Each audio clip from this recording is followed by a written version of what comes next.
through an overview of the program tonight and an introduction to our series of speakers. Session 2 will be Dr. Sue and I. We have been working on some research with Dr. Salinas and a few others from the University of Missouri and the University of Lincoln. Over the last 3 years, we've been looking at producers and consumers, so producers of sheep and goat, and then consumers of sheep and goat meat.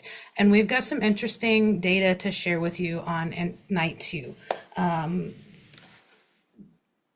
Dr. Sue is an associate professor and researcher in ag business policy with Lincoln University here in Missouri.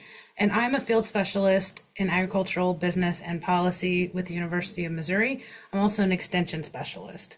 I'll go ahead and take a minute to introduce myself while everybody else is getting ready. Let's see, can we get everybody spotlighted now? Yes, we can. Okay, so I do work at the University of Missouri. I work out of Southwest Missouri in McDonald County. And I tend to work with a lot of other folks that, I've lost everybody. Dan, I got you. Yeah, where's David? Did David not get made a co-host? Yeah, Dan is already here. Yeah, I'm all There's fine. David. All right. And is Dr. Apple made it? Don't see Dr. Apple yet. Okay, if y'all let me know when he comes on, I'll get him spotlighted as well. So I tend to work with the producers here in Southwest Missouri. I do a lot of sheep and goat work across the state too. I'm one of the only ag extension specialists that do work in sheep and goat here in Missouri. So I partner a lot with Lincoln. When I say I'm the only on the Mizzou side. Lincoln does have some fabulous sheep and goat specialists that work across the state as well, and I partner a lot with them. Dr. Sue, do you want to take a minute to introduce yourself? Do you want to stop sharing, Jennifer? I'm not sharing. Dr. Sue is sharing. Okay. I am a associate professor. I'm sorry, why it's so much echo.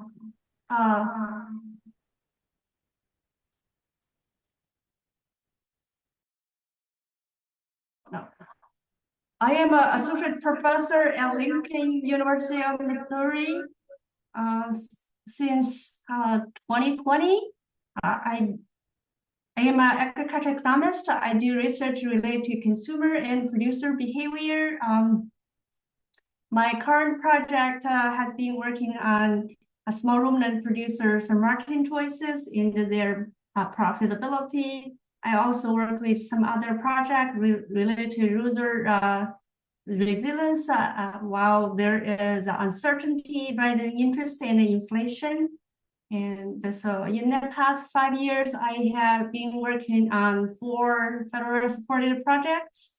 Thank you guys to be here. That's all I have.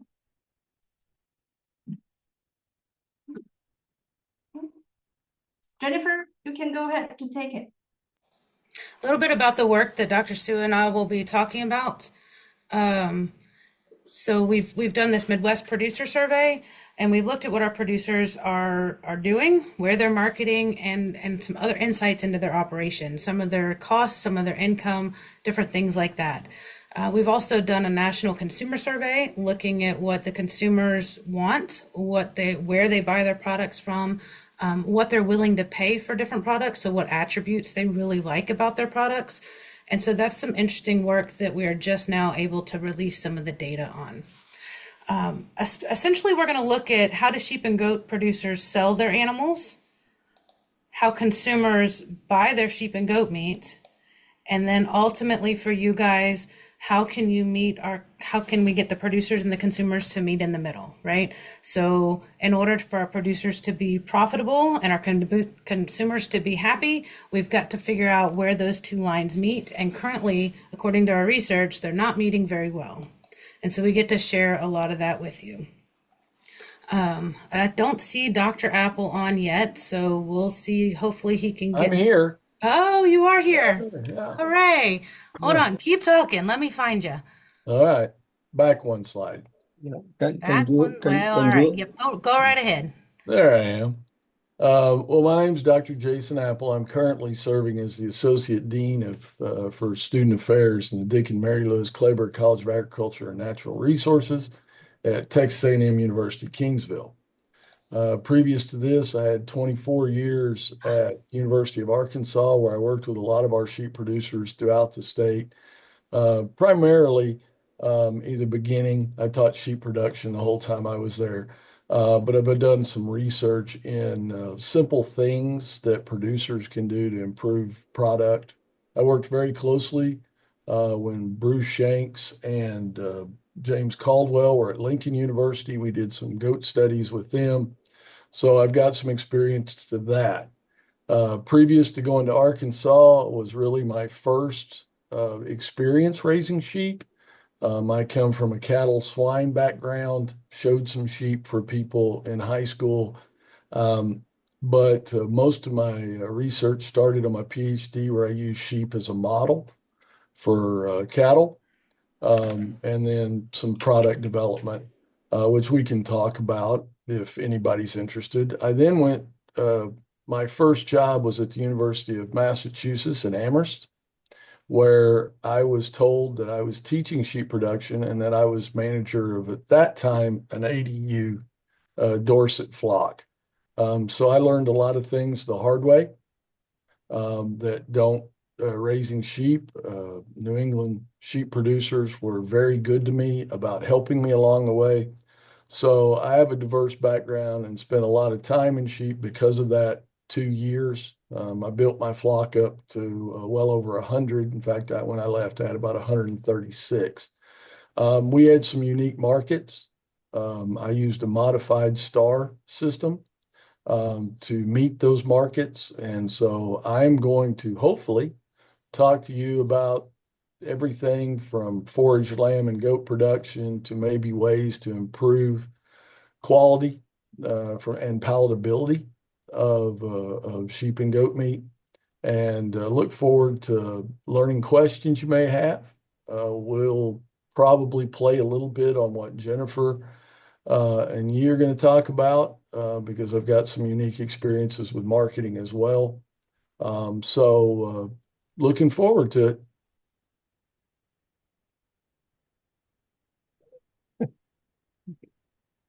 Okay, go ahead, Dr. Thank Apple. you so much, Dr. Apple. Yeah. David? Hi. Well, I'm David Collier, and I'm here from Australia. I'm based in the state of Victoria. I live in a town called Shepparton, which is about 2 hours north of Melbourne. I'm probably a little bit different to all you guys. We're a manufacturing company. We've One of the main part of our business has been going since 1959. Feed Tech Feeding Systems was established in 1995, originally for the dairy industry, which we still do manufacture feeding systems for the dairy side of the business, but we sell that through a dealer network throughout Australia and New Zealand. And with the sheep side of things, we came into that part of the market in 2017. In Australia, we had a pretty severe drought. A lot of farmers were just what we call trail feeding their sheep, so they're just feeding grain out into the paddocks, and a lot of them wanted to do something labour saving, so they wanted automated feeding system for their sheep. And because we've been in that space before, we came up with what we call our auto feeder.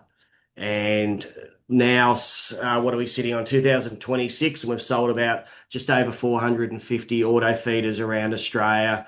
And they're from 10 foot long to 190 foot long. And the main thing about those is just labour saving. In Australia, we use a lot of what we call lick feeders. So they're 1 or 2 ton bins, which the farmer will put grain into, and the sheep or the goats can feed from the sides, but that's very labour intensive. And there's been a big shift in Australia over the last probably 15 years to what we call sheep feedlotting. So basically fattening lambs up for the market. And also there's been another big push in what we call confinement feeding as well. So taking those animals off the paddock and putting them into the pens and feeding them in pens. And that way they can crop with their paddock. So with the product that we've designed with the auto feeder, that's perfect for that scenario. And from there, just over the years, with people coming and seeing us, we've developed an auto cattle feeder, and we've also developed some sheep mobile auto feeders as well, and at the moment, we're probably the busiest we've ever been. We have had people make contact with from the States. I did sell an auto feeder to Stillwater in Oklahoma 3 years ago, and we made a trip over there 2 years ago and spent a good 2 weeks in the States traveling around Texas. And then we went to Oklahoma just to see what the sheep market's like, and is there a way that we can also bring our product over to America as well.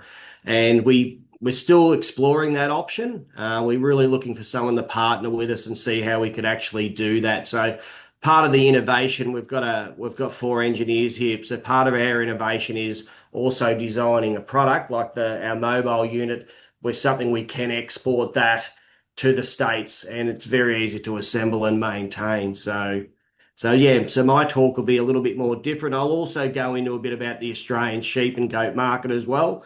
I'm probably more so into the sheep market. We don't do a lot with goats. There's a lot of natural free-ranging goats in the northern part of Australia. So they're naturally breeding, and then the producer will lock them up and send them off the market. But there is definitely some markets there where they do breed them, but I'll have to just get a bit more info on that. But the sheep market, yeah, I can be definitely detailing a bit more about what they do here in Australia, the different type of feeding, the different practices, and how they can take them to market as well. Yeah, David, we've had a chance to chat a little bit about the Australian sheep market, and I absolutely appreciate your thoughts on that and insights. Yep. So, is there anything in here you wanted to talk about? You just tell me to stop. If you probably want to move forward, that's just a little bit about our company. That's where I don't have the states listed on that map there, but you'll see I'm the southern, so where it's got Tatura, that little dot there, the southern, that's Tatura. That's where our warehouse is based. So we're predominantly the sheep market is in Victoria, which is my state, and then you're heading up into New South Wales and cross to South Australia to my left. And then way to the left of the slide, we've got Western Australia, where we're penetrating a little bit, but we're just got to make it for us to send stock over to Western Australia. It's quite expensive, so hence we're looking at different ways we can set up in Western Australia. If you want to move to the right. So that's just a little bit about the sheep market here in Australia. I've got it, Dr. At the moment, it sort of fluctuates a little bit. So these are some stats I just got the other day. So there's approximately 75 million sheep in Australia, and we've got the 3rd largest flock in the world. As far as sheep meat exporter, we sort of sit between that 40 and 50% overall the global sheep marketing exports, with New Zealand not far behind us. I did find some little stats on the goats. There's approximately 2.6 million plus goats in Australia. And then at the bottom, I've got how we run our flock. So there's natural pasture feeding, and then we've got our confinement feeding, and then we've got feedlotting, which is basically fattening up for the market.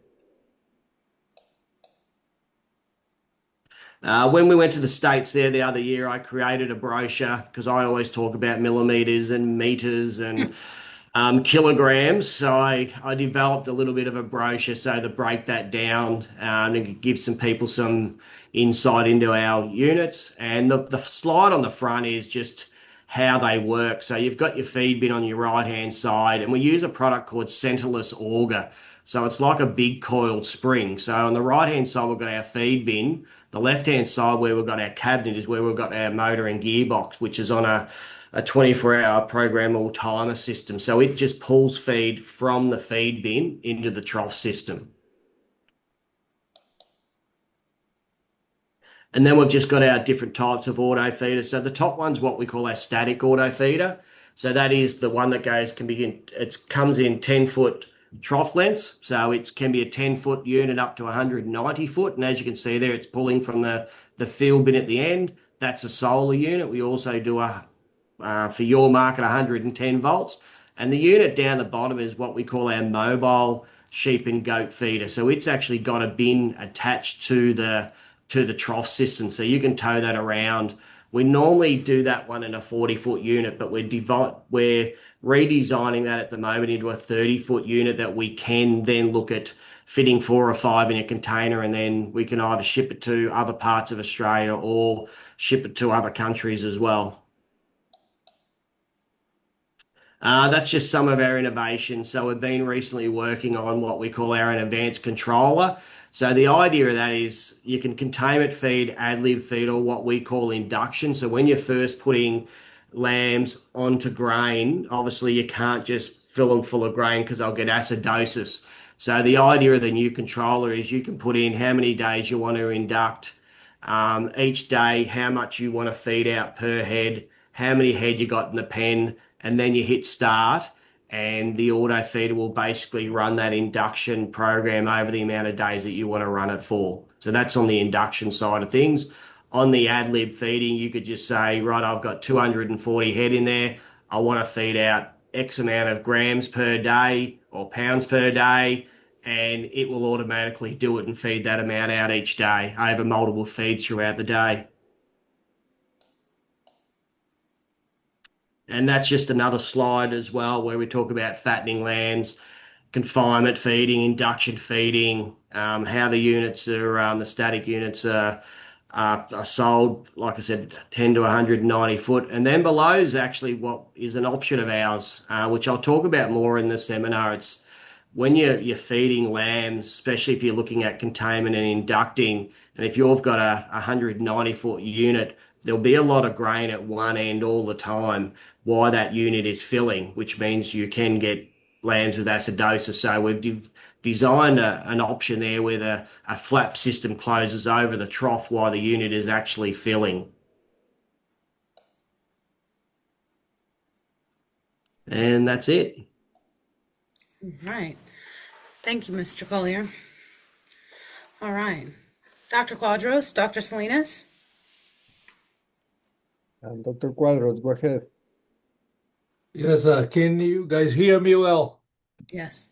All right. Thank you first. Thank you for the invitation. I'm honored to be part of this great webinar series. I am Dan Quadros.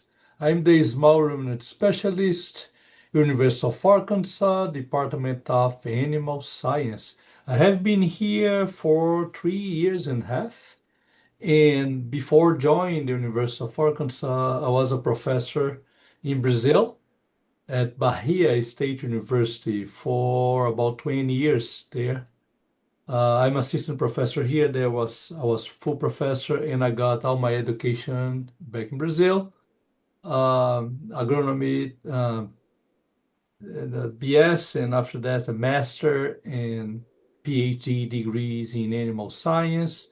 I got a second master degree, professional studies in sustainability at Penn State University, and 2 postdocs, almost 6 years here in the United States at University of Florida, studying pastures and nutrition, but mostly pastures, and Texas A&M. So right before I joined the University of Arkansas, I was at Texas A&M in San Angelo, Texas. That is, one of the highest concentration of goats and sheep in the United States.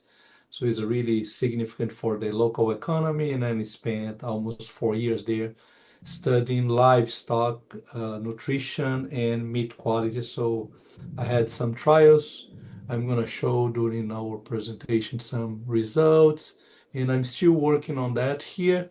Although my position is extension, 100% extension, I do apply research too. So I have been working with some research in all segments of the value chain pretty much, but work on the production side, on the processing part, and the consumer part. So I'm glad to be here and glad to join you guys in this team, nutrition management and impacts on meat quality. We're happy to have you. Do you want to talk through a couple of your slides? Sure. Yeah, so first we're going to discuss what is meat quality, right? Because it's a subjective. topic. As scientists, we want to have parameters. So when you talk about quality, it's related with your previous experience, your culture, your customs. So you need to take a lot into the consideration. And as a scientist, as I said, we want to have these parameters. How to measure things? What parameters can be related with quality? Obviously, when you talk about meat, the tenderness is one of the main parameters that we evaluate that. But taste at the end of the day is a main driver for consumers. So we need to consider both sides, our science behind the quality parameters, and I like to bring up the studies from Spain. Dr. Sanudo is one great scientist in meat science related with small ruminants, and we're gonna bring during our presentation all the parameters relate with meat science, mainly with small ruminants for our audience here. And talking about quality, but now I'm gonna talk about nutrition. In the United States, you have two main production systems. On the western part of the West, more than rangelands and large flocks. In contrast, you have the eastern part, more farm flocks. Uh, in terms of goats, we don't know actually a lot. In many perspectives about marketing, for example, is largely unknown here in the West, preferences and things like that. But talking about nutrition and bringing that, what we can manipulate in terms of nutrition to have different or to manipulate the nutrition to get different meat composition and different quality aspects. But when you see our market here in our numbers, and I'm glad, David, you are here because as we import almost 3/4 of the lamb meat consumed nationally and half of the goat meat, actually we need to, ask the nutrition or evaluate the nutrition of Australia, New Zealand, people that we import meat from. This is a very good point. So we're going to talk a lot about our systems here, but as we import our meat, so we need to consider that too in our equation. In factors, traditional factors that impact meat quality, as breed, age, so very traditional sex, so the weight, final weight, target weight, slaughter weight. So this more traditional, and obviously nutrition is a great big component in that equation. So now we're gonna the main focus of our presentation will be the impact of nutrition on the carcass trait, select cuts, because the meat quality comes from the carcass. You need to consider that. Nutritional value, that's one thing that we are pursuing nowadays, have a more healthier product. Affordability is important, and mainly when you talk about small ruminants, but nutritional value. Polyacids, fatty acids, and all these fatty acids profile, cholesterol, fat content, and other parameters in the nutritional value. But fat is a big component of that, and obviously gonna affect the taste too. Is a big thing when you have like a grain fed versus pasture fed lambs and kids. We're gonna have this effect. And finally, our sensory attributes that's more related with our consumers. And as I mentioned about tenderness and other parameters, but taste, flavor. So you have these panels to test the meat and treatments. If you have a treatment, you have a panel to test the sensory attributes, and I'm going to talk about that. But nowadays, as a scientist, again, the aroma part. So how, as the taste is very limited in your mouth, in our tongue, the aroma is one of the most important parts of the consumer experience. And nowadays we use scientific methods like gas chromatographer to measure chemicals that are released through the heating process and measure that. I'm going to bring these new scientific discoveries to our presentation. At the same time, I don't want to be too much scientific. I want to bring more practical knowledge too. In shelf life, the color and other attributes in shelf life, what's on the retail part, and obviously open to QA. And talking about taste, just to finish here, if you see the lamb data, so the American Sheep Industry Association, they are investing a lot on the marketing side and try to study more our market. Unfortunately, a large percentage of our market is not captured by this research. That's it, the ethnic market. Ethnic market is difficult to measure. They are very close. And another thing that we have a lot of data that's not in our official, slaughter system. They go to the farm, they slaughter on farm, they have the self-consumption, but they still sell to this ethnic population, and it's not uncommon to see all over the West. We have this situation, and it's something that is undetected. And I want to, have more of this approach.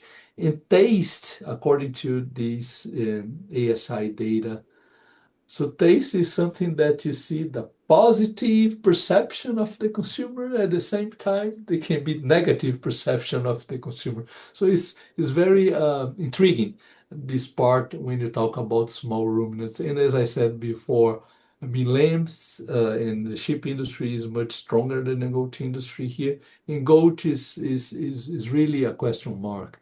I have some events here with sheep and goat meat, and I had a field day recently with goat meat, was a goat burgers. And although our audience, the majority of them they raise sheep and they raise goats, but mostly sheep. But few of them, I mean, raise your hand who never tried before goat meat and was considerable. So we have a lot to do.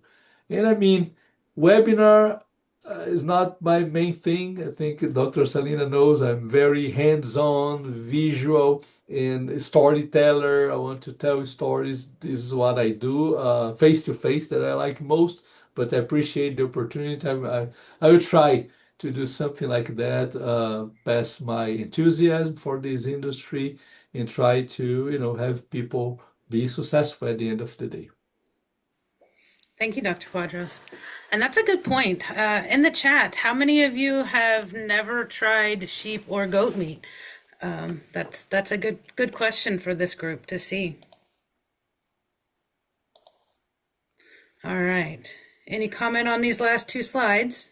Yeah, basically, we're to address on the core of our presentations, the production system. These photos actually from Australia, compared to like a crossbred on the left side with the merino on the right side, and after that, what's both in feedlots, and see the impact of breeds or crossbred in the meat quality. Something that we're going to address there.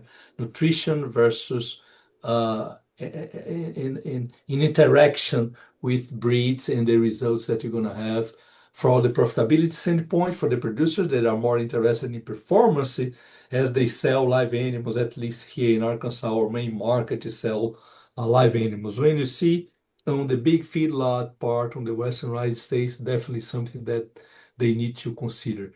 I mean, technology, I'm glad Dr. Apple brought about that, like to have more technology in terms of product development. And when you see about poultry, you go to a supermarket, you see poultry everywhere. And I mean, and you see about, the pork industry, the same. But, small ruminants so far behind in the production. And one of our panels during the last ASI convention, one producer that, I'm glad she brought it up. She wants to have lamb meat in the breakfast, snacks, lunch, and dinner. Pretty much, products that can supply lamb meat in our different meals during the day. And I thought was very, very interesting. You can go to the next slide, please. Yes.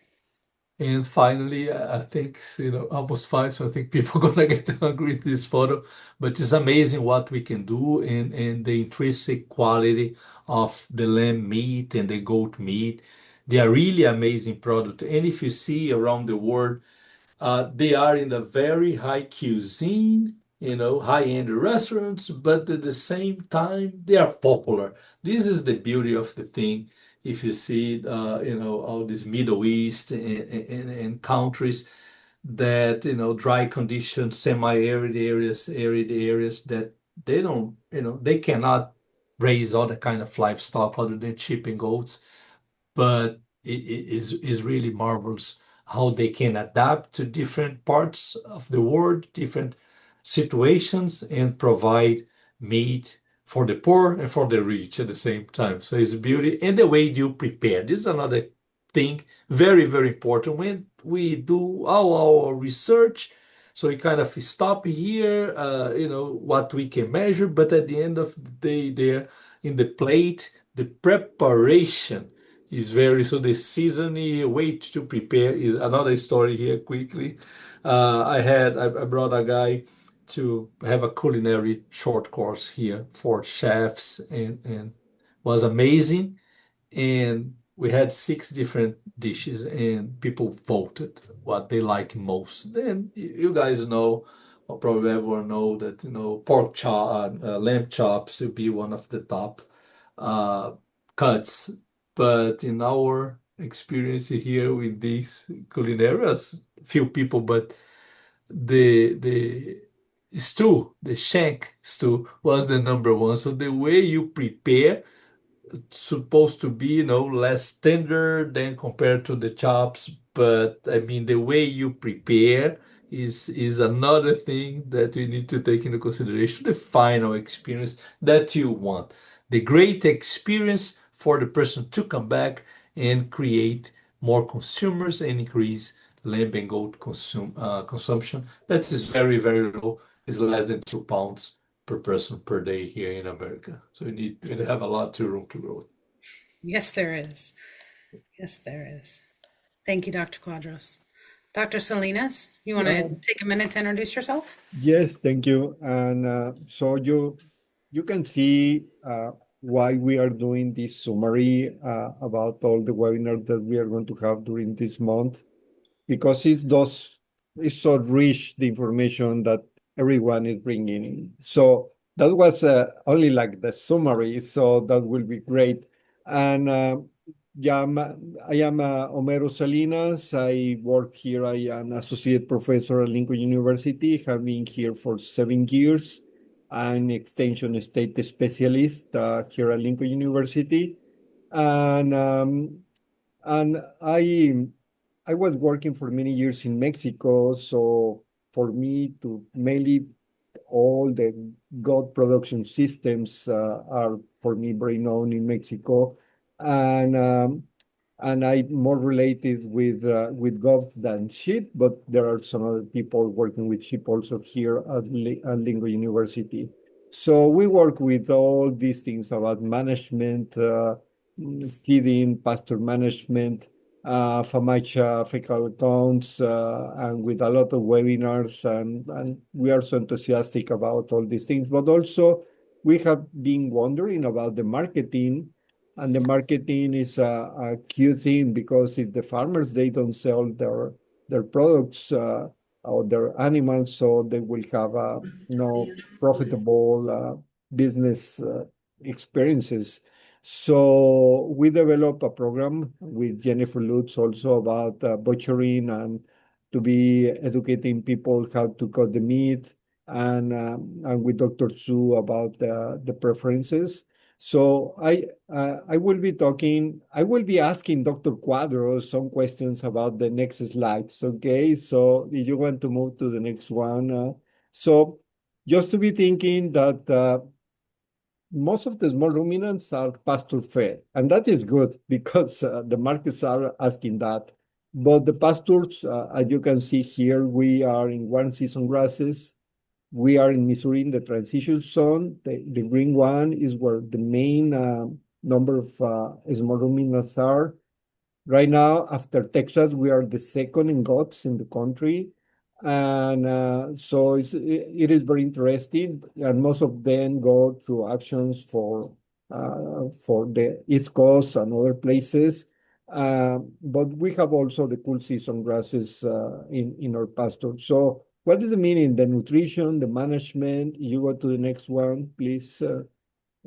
So when I arrived here, so I said, this is kind of crazy because you have the one season grasses in the summer, the cool season in the spring and in the fall, as most people know. It's snowing in the winter, you have to be feeding with hay. And you have also all these forbs and browsing for the goats and for the sheep also during the year. But also you have the marketing and you have the breeding and the lambing timing and the prices where you will be selling. So it's like you cannot be keeping the animals 9 months for selling. So just searching and to see, okay, the natural cycle for breeding is fall, November, October, November, December. And for lambing is spring. But the best time for marketing, all this information from Jennifer Lutes and San Angelo markets nationwide, the best prices is basically January, February, March with animals of 2, 3 months old. So it's like, okay, the management matter, the breeding, but also how are you going to be matching with the feeding, because you don't want to be spending a lot of money during the winter either. So all this is about management. Besides what Dr. Quadros was talking about, the supplementation, and also we may be talking about also the different breeds. If you go to the next, please. So here is a short trial that we did here at Lincoln University, where we offered to around 95 people different meat on the grill, goat, beef, and lamb, without them knowing what was it. And what's very interesting, because most of the people like it, the goat meat. After that, the beef and the lamb was very similar, but even there were some statistics difference about all these things that Dr. Quadros was just talking. So I will be sharing a little bit of information. Even I can send the paper was just last month published in a journal, and so it's very interesting. And it's not like to say this is the pattern to follow everywhere. I think we should be doing more kind of studies and promoting with this kind of studies for the people to know. We have farmers from goat, they never have tasted before the goat meat. The lamb is a little bit more common, but the goat, they say, no, I never. And we have been doing that in the Goat Expo in other places. Like this last Friday, we have the Goat Expo, and here in Missouri. And during the night was a dinner with goat in different presentation. And some of the people, even some of the kids that they give, they bring their goats for the expo. They say, no, I don't want to eat goat. No, I prefer other things. Yeah, because they relate very much with the pet. Okay, so. But we had to promote this, and I know that Dr. Quadros and some others have this intention to be promoting more the intake of the small ruminants. You don't want to go the next, please. So also some people say, well, I have only like different breeds, so I have for dairy. So it's very different, the Spanish, the Boer or the Kiko. So the kind of meat that you will be getting, even the milk will be very different. So I think we have to understand this, that not all goats, all the breeds are the same. The next one. And also when we are talking about crossbreeding, so I think it's very interesting. And Dr. Quadros, he said already that he will be talking about this. Okay, so different breeds that will be and will be bringing better quality of tenderness of the meat. And I think this is very important because now the farmers, they have to to have like a business plan to be moving toward the future. So there are many breeders, and I can understand they love Boer, or they love Kiko, or they love Katadin, or they love whatever. So, but if the market is asking some specific characteristics, so they can have like some crossbreeding for terminal animals just to be selling these animals. So we want just to be talking about that. So like these board side effects with the Spanish dam. So you have like the board, the father inheritance, what you have, and the mother. So you want to be working that way. The next one, please. So here, for example, also the board and the Kiko. So you have the maternal from the Kiko, the resistance, but the carcass characteristics of the board. So it's kind of a say, okay, I want to put a little bit more carcass characteristics, but I want to keep the characteristics of pasture fed with parasite resistance. So some kind of these will be kind of interesting. The next one, please. So there are different crossbreeding, boar Spanish, boar Kiko. Kiko boar, you want the male. Always the first one is the male, the second is the mother. So Savannah Spanish. So depending where you are, and this is only for goats, but there is a lot crossbreeding for sheep. The next one. So when you have all this information, so you can making decisions, like a smart decisions, and to know what for you to be moving. Now, as I say to the breeders, okay, you are going to keep doing your breed because you only work with your breed like a boer.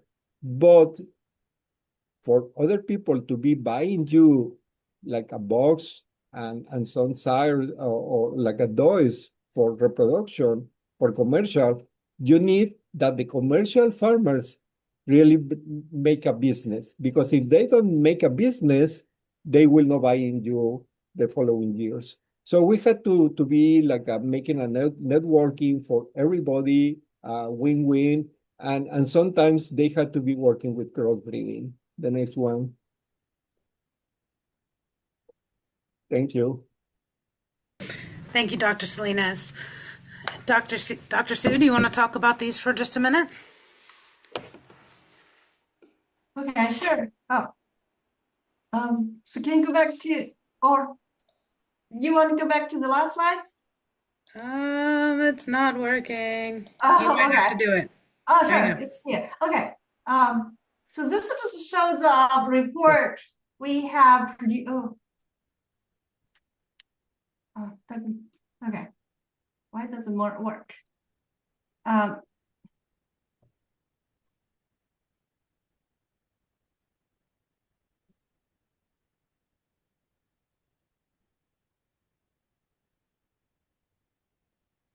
Okay, sorry for that. So this shows two reports our team has produced in the past. It's on link in the website. This one on the left that was already published. The one on the right will be published soon. If you want any of them, you can email us or just go to the website to download them. And so last one just to show the information for the grant supported this project. One is from NIFA, USDA, the other is from the SARE. So, but thank you so much for your attention. Any questions you may have? So I will stop sharing right now here. Because actually, I think we had one question probably that's for Dr. Quadros while he was talking. Like here, the key, I think it was to know how to grow goats better and faster. So they are worth butchering because like she's assuming Nigerian dwarf Perkins are just worth the meat. So any of you want to answer that questions? Yeah, this is a good question, and I'd appreciate if you guys can kind of copy all the questions and where the people come from, just for us to have an idea, because we can adapt our presentation to meet the needs of our audience. So we can do that for sure. Yeah, we have the effect of the breeds, and I mean, Nigerian dwarf has become very popular nowadays, mainly for small producers, homesteaders. But on the meat side, obviously, yes, it can produce meat as other dairy breeds, but when you see the carcass and the growth, so it's not the same, and the cuts, the conformation of the carcass and the cuts, and the dressing percentage, meat bone ratio, so it's not going to be the same that a breed that has been selected for meat production for a long, long time. So this is something that we need to live with, the pros and cons of each breed. Another thing, I saw a question also about, hanging and slaughter methods on meat quality. But, we have a lot of information related with meat quality, but my presentation will be more related with nutrition, that the topic that was asked. But, I'm gonna mention all other things that may impact on that, and I think other presenters are going to do the same thing, but the focus will be more on nutrition, unless you guys ask something different. So I suspect Dr. Apple might have some insight on hanging and butcher hanging time. We can shorten that. Sometimes one of the problems you run into is depends on what kind of packing plant. Oh, am I on? Yes. Sometimes it depends on how you're marketing, where you're marketing, what you're marketing, right? So we've done a lot more work because goats tend to come in even if you fed them upwards to 350 days on a ration. They're still going to come in with almost no measurable fat. So it depends on the type of slaughter facility or plant you might take them to. Most of them don't have the ability to, you've got things like humidity, which is going to affect cooler shrink, and we can talk about that. That will also impact how they were dressed. If I don't have the failed membrane, I'm going to lose probably another 2%, 2.5% each day it's in the cooler. With sheep and what we've known from our little study that I'll talk about, we ran, you can run into some issues on, we've tried everything from what we would call an insulating factor, which we ran a cute little study on. We've done some things with tender cut that have been highly successful with sheep with goats to improve tenderness that are very easy that any packing plant can implement. I want to say thank you to Robin Warner. I believe at the time she was at Queensland, excellent researcher in Australia, who gave me an idea for that. So I give her some credit. And we also stole it from Red Deer in New Zealand, I believe. But there's ways you kind of need to know your packer. You kind of need to know your environment you're in, because you can give up. If you're giving up, let's say you've got something like a St. Croix hair sheep, and you take that to a cooler, man, they don't get very fat, and you can lose upwards to as much as 12% on a 14-day cooler. So you improved tenderness maybe a little, right? But at the same time, you're giving up 12.5% of that carcass. And on a St. Croix, which you might be lucky to get a 26 to 30 pound on a heavy one, giving up, 3 to 4 pounds of edible meat is out of your pocket as a producer. So we can talk about that. We'll talk about generals, but I'm more than willing to talk to you about packers and locations. We've done stuff when I was at the University of Arkansas in South Arkansas, Northeast, and even compared to Northwest Arkansas. Just the humidity differences alone can have a dramatic impact on what you get. We can also talk about differences between, wasn't brought in, but you've got gender or sex differences.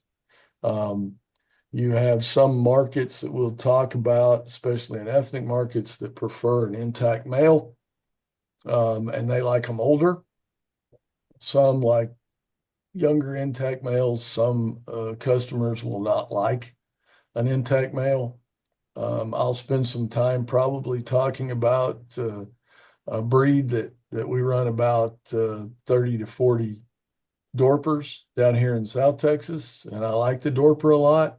But if you're a USDA grader and you have to grade Dorpers, they will drive you crazy because they're fat-tailed. So they may be a yield grade 2 from about the 10th rib, 1st through 10th rib, through the neck and shoulder, and they may be a yield grade 5 from the last rib through the rump. So they can drive at commercial.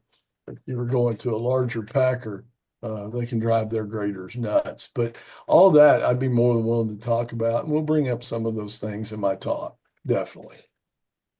Thank you. Yeah. All right. Well, I think we've made it to 5 o'clock. We had a little bit of a rough start, but I think we got it figured out in the end. We will do better next week. I promise that, now that we know what the troubles are. So I appreciate you all for being here today. And again, if you have any questions, you all should have Dr. Sue's email, the participants and our speakers. And Dr. Sue will be the point person on this webinar this time. So we will see you all next week, same time, same place.